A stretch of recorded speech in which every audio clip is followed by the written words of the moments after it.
Hello, my name is Spencer Bacon. Thank you guys so much for joining me for my very first video on this topic. 2020 was hard for everyone, so I tried to keep myself busy during quarantine and learn a new format. And so I delved into film photography and motion picture film. And today I want to talk about the first role I shot last year, which was a roll of Sonic 12 black and white reversal for 16mm, which I shot with this camera right here. This is a Keystone A15 16mm film camera.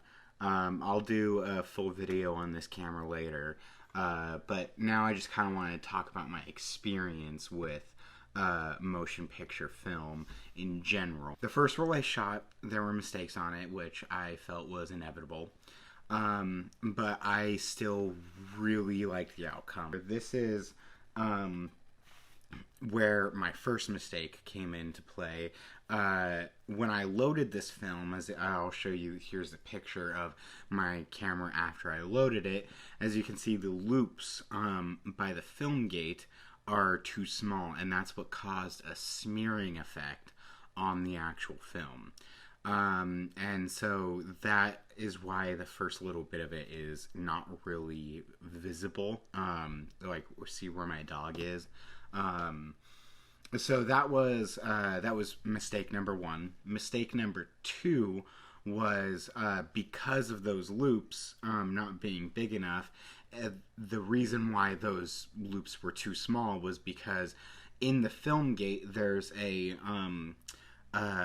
perforation where the film actually hooks in there. I did not hit that perforation. That's why it made the frame crooked. Those were the two mistakes on my part. Now there was a third mistake, but that was actually on the lab. It was solarization. Solarization is where the film kind of almost inverts the light and the dark areas, where the dark areas are lighter and the lighter areas are darker. As you can see where kind of this defect is bouncing around in the screen, that is where solarization comes into play. I think it looks cool, but it's not how it's supposed to be.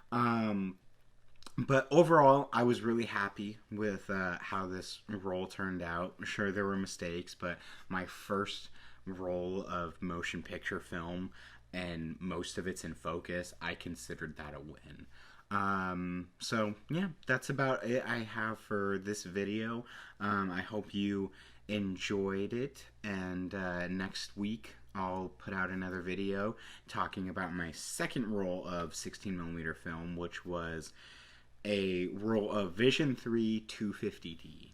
Thank you so much for tuning in. I hope to see you guys again soon.